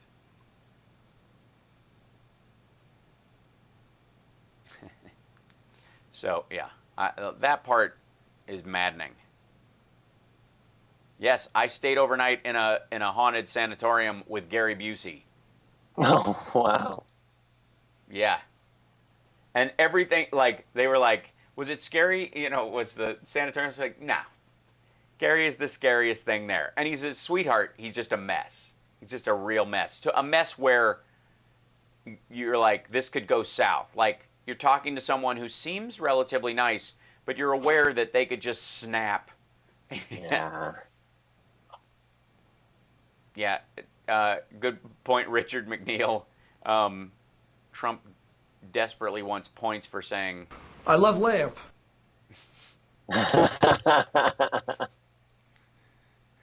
Well, I should tie those together, one of those. Person, woman, man, camera, TV.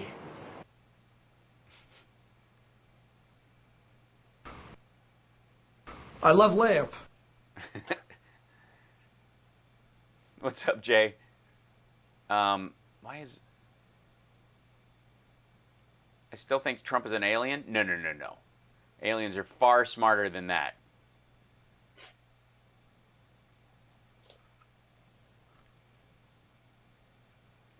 My arm keeps vanishing.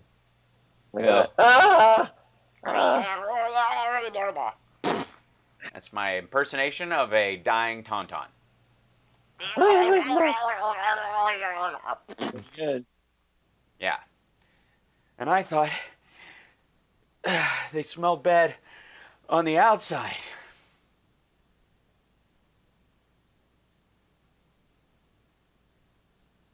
You could use a good kiss. Yeah, I'll get that tighter. Don't worry. Let's see if I can try to. I'll put them. I know what I'll do. My laptop is moving so slow, just having everything open all at once. This will be the big. Quite soon, this will be our big investment in the full studio setup at some point. 1964 callers. Cool. Let's see. Sound bites instead. Do do do do do do do do do do. Sound bites. Where are you? The doobie doobie and your doobie doobie. There it is now. Okay, here we go.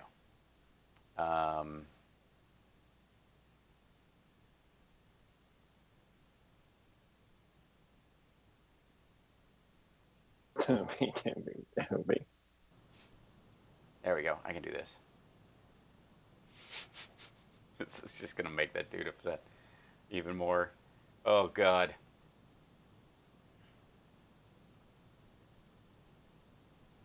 There, we do have a happy ending, I guess, because there's a couple of treatments, that are working.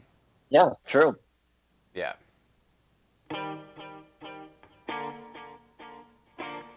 I'm Dick Kay from Back on the Beat, and here is the mega worldwide radio program with Hal Sparks. That's right. So, person, woman, man, camera, TV. I love layup.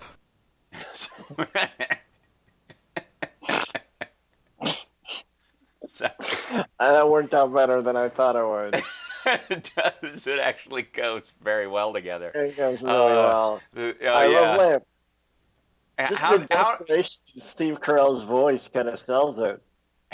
How many people went from thought Trump goes from Ron Burgundy to Brick in one term? Yeah. Yeah.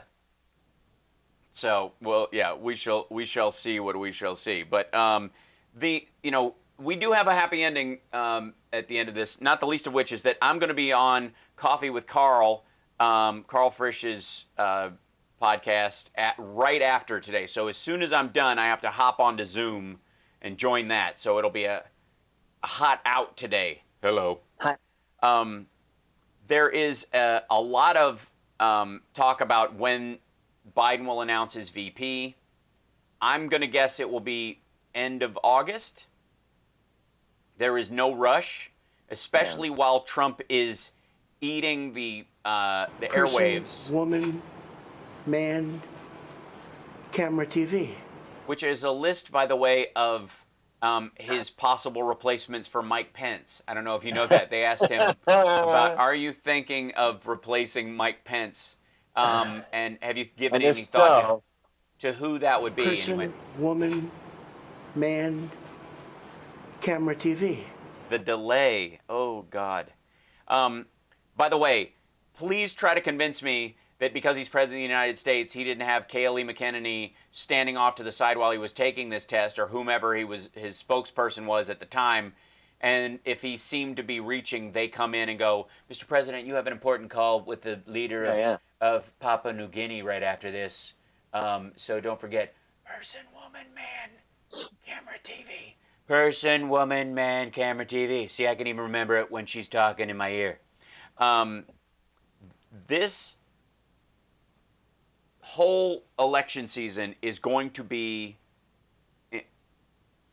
First of all, I refuse to be frightened by this man, even if he tries to put up federal troops. The limitations, I will say, as scary as his attempts at overwhelming our justice system and turning us into a military dictatorship, as much as he would like for that to happen, as much as he begs for that to happen, it seems, our system is holding up. And thanks, Gonzo. And thanks, Benny Loco, for the thumbs up. And thanks for everybody who's hanging out in the chassis. It's good to see you. I actually inspired a little bit by the wall of moms in Portland. Yeah, that was awesome. The Did nude you see yoga the guy response. with the leaf blower for the tear gas? Absolutely. Did you see that the federal troops now have leaf blowers today? They all went and got them last night, or bought them this morning. Yeah. So they all have them now too. But in the process of him attempting to do this and him sending these troops out, there's an incredible amount of overreach that is going on, and I have marveled, and many people have heard me talk about this, but I don't understand how right-wingers are okay with this. Like, I don't like the anarchists throwing firebombs. Like, I don't like the anarchists throwing bombs. I don't think anarchists and Antifa are the same thing. I don't think there are anti-fascists, and then there are people who call themselves Antifa when they're really just anarchists, and they don't care. They're always, especially in Portland, oh my God, it's like a rolling demonstration in Portland all the time. Yeah. They can't wait to burn down any federal or state buildings. Like, they would do the same to public schools, most of these jerks. They're not the problem. The problem is you attempting to turn us into Russia circa 1986. Yeah. That's my issue. But I don't understand how the Antifa people that Trump seems to think he wants to pin on Biden. I got news for you. They don't vote any more than libertarian sovereign citizens vote. Okay? They're a whole batch of other people that don't participate in democracy like the rest of us. That's why they throw bags of cat urine. That's their vote, right? That's their whole methodology. But I really don't get how the right wing, especially the hyper right wing of the Republican Party, are okay with federal troops, the snatching of people off the streets, because if you want to make that the norm politically, and yet we still have a position, a situation in place where we vote for our leaders, and you don't have complete control. They can't think it. They can't think it all the way through, because they believe that what's going on, that those people deserve to be treated the way they're being treated by the feds, but they can't think like when the shoe's on the other foot, when it's when it's them. They don't know. They don't think that COVID's real until their kid has it, or until their mom dies. Like Chuck Woolery, or Chuck Woolery. That was the name I was searching for. Yeah. And Jason Miller in the White House, his grandmother died of COVID. That's what her death certificate says, but they're not admitting it in the White House for political reasons. That's such an embarrassing sign of weakness. But again, fine-tuning this particular point, that from a states' rights point of view and an individual freedom point of view, that the Republicans have always been fighting for nonstop. You would think that unmarked federal troops pulling people into rent-a-cars without reading them their Miranda rights, for example, are for walking on public streets, would be something that the Rand Pauls of the world, at the very least, would stand up against. Yep. Much less the Bundys and the crazy militia types that support Donald Trump via Ted Nugent. Because have you noticed how those voices, the Ted Nugents of the world, have gone quiet as these federal troops have gone out as well? Because maybe there is a group of them where it's freaking them out and they're not okay. You know what I mean? Like, maybe that's... I mean, he's lost he keeps saying 96% of the Republican Party support him, but in a recent Quinnipiac poll, he's at 67% in that poll of Republicans. That's amazing. People who even still call themselves Republicans. A lot of people just, there's a lot more Republican independents who are embarrassed by their 2 Bush votes. So the point I'm trying to make is, why in the world are right-wingers okay with superseding the government of the state and putting federal troops in to do stuff like this? Stuff that, quite frankly, the locals are either handling or haven't moved in because they're trying to negotiate like you would negotiate somebody jumping off a building or a hostage situation. Because you're worried about the people who aren't the bank robber getting shot in the exchange. Do you remember that whole thing about when Russia had the, I think it was Chechen rebels who had taken people in Russia? Remember the hostage situation where they took they had a couple hundred people, I want to say, and the Russians just decided after a while they were bored, and they just killed everybody. They killed the hostages, they killed the hostage takers, situation over. And there seems to be some sort of, from Trump's point of view, a jealousy about that tactic that boggles my mind. Sure. God, he wishes he could do that. Yeah, but it literally boggles my mind how Republicans of any stripe who have supported this dude throughout are okay with that part of it. It's bizarre. And maybe we have a caller that can explain it, why they're, because you got to understand, I'm okay with arresting people for defacing statues and buildings. Vandalism is still a crime. Fine. And it separates those folks out from the peaceful protesters. You get the arsonists and the spray painters off the streets, and then you can better hear what the peaceful protesters are saying, because their voice isn't overrun by somebody who does not care about the politics or the circumstance or the message or Black Lives Matter or any of that stuff. They're just taking advantage of the situation to cause trouble. That's the issue. Arrest them, charge them, to the fullest extent of the law, knock yourself out. But when you arrest them, read them their Miranda rights and provide them with an attorney, because that's what makes our country great. That is the part of America that's amazing, is that we all have due process. And the fact that Republicans are the ones that are rushing to scuttle that faster than anyone is bizarre to me. And I have yet to figure out why they're okay with it. We got to take a break. We'll be back right after this. We do actually have some happy ending stuff, but we'll also we got a couple of people in the chat saying stuff as well that I want to bring in. We'll be back right after this. Cool.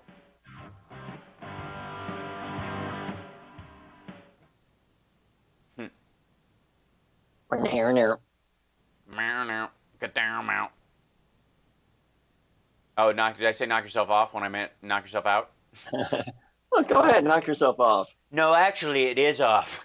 That's my point about gaffes versus how Trump talks. Off, or it is. It is off or out on. Right. You can knock someone anyway. It's just depending on the S. I heard somebody say the other day. I heard them say off, and they were saying it's so much better to knock someone. Yeah. On. Most people are saying it these days. Yeah, I'm so I just can't gather how they made it okay for themselves, how that's all right, how it works, because it doesn't line up with anything that they've said over the last 40 years. They just want those protesters to go away so bad. Or they want. I think Trump wants them to ratchet stuff up as bad as possible, because this is what this so is. He can look like the enforcer. Yeah, look at how the Minneapolis they were starting to fade because George's brother Terrence Floyd came out and said he wouldn't want this. He would want you holding up the peace sign. That night, everything was calmer. And then the next day, the troops show up, and then there's more people standing on the street going, what the hell's going on? Yeah. So 60 I think they want, 2 callers left. Excellent. I think they want to ratchet stuff up because it's not turning that out. Yeah. Unbum me after bumming me out today. I will definitely do that, Richard McNeil. Fear not.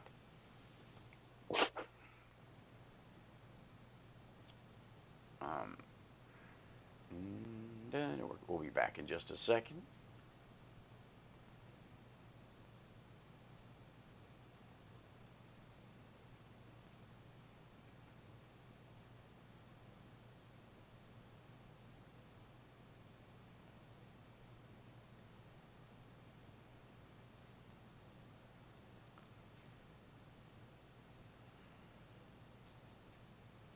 Mm-hmm.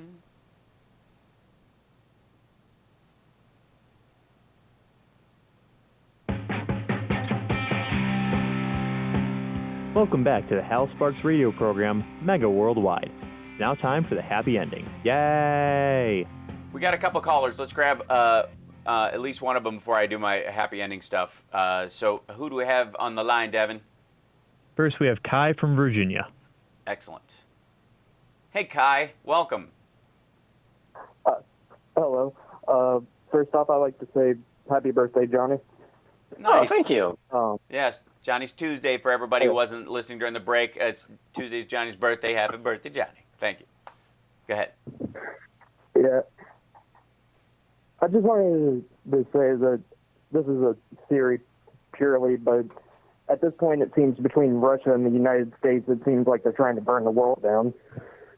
Yeah. Mm-hmm. Well, Russia certainly is trying to scuttle democracy. That's been an ongoing thing. And China's no fan of it. But they like living off of it. So for the Chinese Communist Party, like China itself, is far more far more corporate and far more capitalist even than we are. They're Wild West corporatism. It's crazy. But they, for them to scuttle democracy in the rest of the world because we're their biggest customers, and so is Europe. It would be like the tick killing the dog. It's not what you want to happen. Russia, on the other hand, wants to get rid of democracy. They've been pushing back against it since the late 90s. And Vladimir Putin wants to, he basically did eliminate democracy by making himself president till 36. So they've been attacking democracy as an ideal. So they're worried about that. They don't have a problem with the Saudi royal family. You know what I mean? They don't have an issue with that existing. They can negotiate with those kind of people. It's democracies that are a problem, because the stronger a democracy is, the more the people of Russia expect a democracy of equal quality, and that's the hard part for them. But a lot of this for me kind of runs back to the very beginning, where people were equating Trump to Hitler, and at this point between Trump and Putin, it's not like Hitler, it's more like Napoleon trying to hold the crown on his head. Right. Yeah, well, there's definitely, Hitler had a distinct ideal and sort of a strategy for it. Trump is much more like, Chamberlain than any of those guys. He's not the actual leader of it. He's being drugged around by his nose by the people who want it to actually happen. So I wouldn't even give him credit for being Napoleon in this circumstance, because again, Napoleon had a plan. It failed, but at least he had one. That's the issue we have, is that we have a guy who is a sock puppet right now. That's the big concern for most people, and not just smart Napoleon. No, that's right.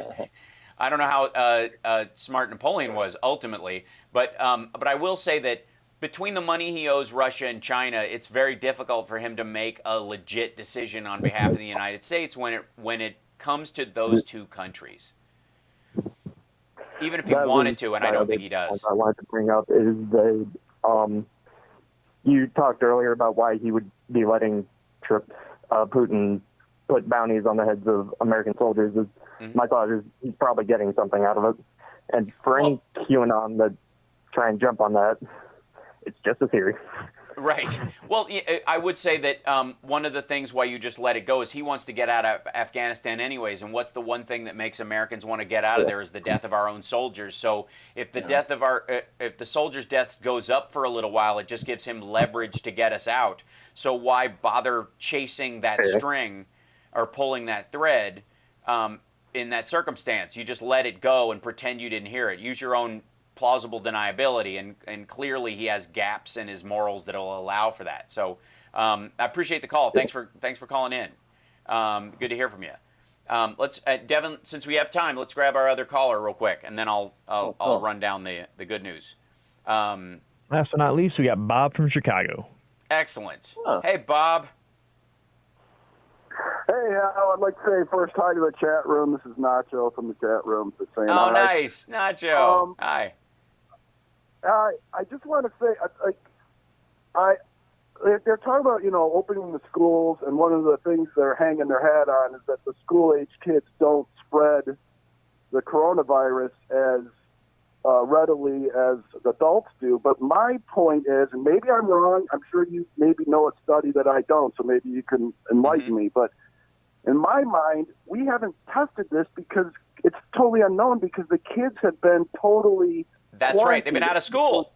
To bars, to house parties, to workplace. They don't interact with strangers as often. So we don't know. And so, they might justice. Right. What they're talking mainly about is the elementary school kids, because they're not really worried about high school kids. High school kids can homeschool and they can do their stuff, and the parents can leave them alone. This is all about people who have kids who are too young to leave alone at home because they just can't take care of themselves, and the parents need to go back to work. So this is all about getting the economy rolling by getting these people back to work, and understand that the work spaces these people are going to aren't necessarily safe either. That's the infuriating part. But the kids part, one of the things when they go, nope, we haven't really seen any major signs that they can transmit it, largely that's because right at the beginning of the outbreak, when we started closing stuff down, when we finally did that 15 days to stop the spread, there was only about 6 weeks left in the school year, and kids stopped going to school. So we don't have, that giant experiment that would have been carried out by kids staying in school till the end of the semester, and we would have found out by seeing how many people died because of it, was nipped in the bud. It was, these kids have not been in school. And we will not know until kids start going back to school. And every industrialized country in the world knows this. And so that is the great unknown.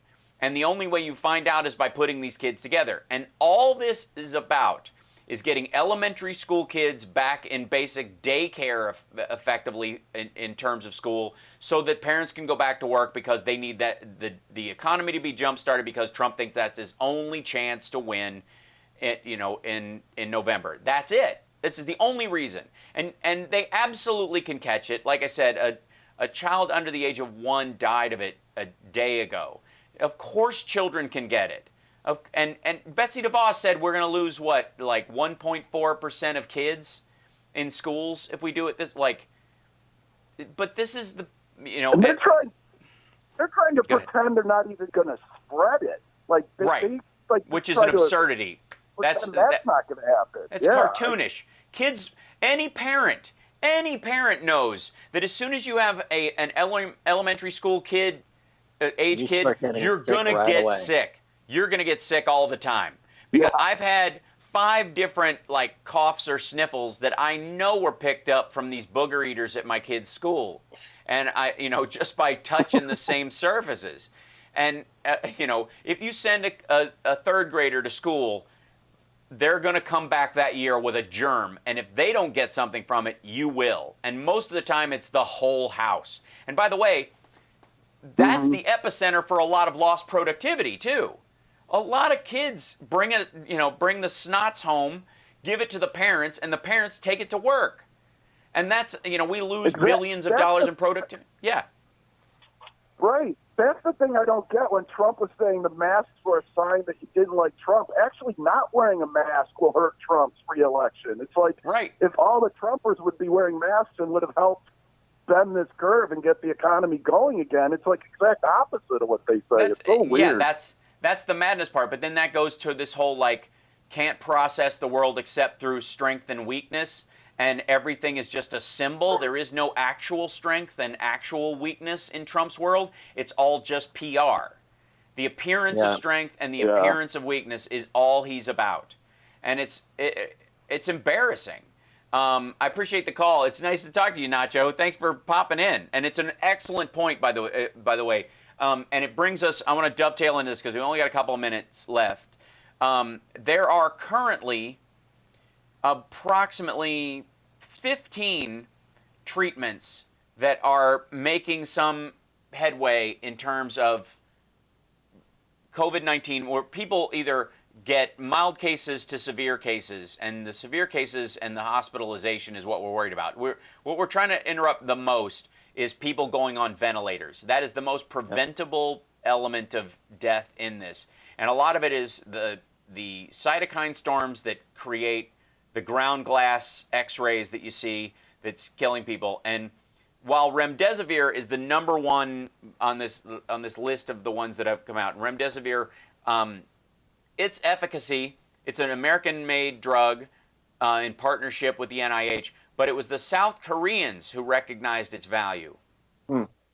Most of these drugs, by the way, have a side effect that helps you, because a lot of them have to do with either asthma or respiratory autoimmune reflex situations. And we've seen a bunch of these ads. You ever see these guys running around and they're like jogging for the first time in forever, and they talk about a drug, and in the end it says, if you've had an infection or you've been anywhere near an infection, or if you have the flu-like symptoms, check your doctor and blah, blah, blah. And if you have a cut, it may bleed and your head may explode. And if your feet feel like they're catching fire, you know, the warnings on those is that it'll mute your immune response. That's what remdesivir does. It mutes your immune response and keeps your cytokine storm from killing you. The other ones, though, are dexamethasone and beta interferon. Those are the two most promising things, because beta interferon, that you get a vaporizer, you breathe it, and that may stop the cytokine storm almost immediately and allow you to weather out this disease like the flu. That and it's a $5 treatment. It's super cheap, and it was discovered by the NHS in England, the National Health Service, the socialist enigma that bothers and boggles the mind of Donald John Trump. So those two things are are going to bring about a real game change, hopefully, for everyone. But until then, we don't know. Wear a mask. Stay inside. Save the lives of your fellow Americans. Act like a patriot. We'll see you next week. I'm going to jump over to Carl's show right now. Bye, everybody. Cheers. Thanks, Johnny. Bye. Thank you. All right, Thanks, see you Dad. next week. Thanks. Bye. Bye. Bye. All right, I got to sign off, guys, and jump on the Zoom call. If you guys want to jump over the Coffee with Carl, I will be jumping in there. You guys are awesome. Take care of yourselves and take care of somebody else. Bye. See ya.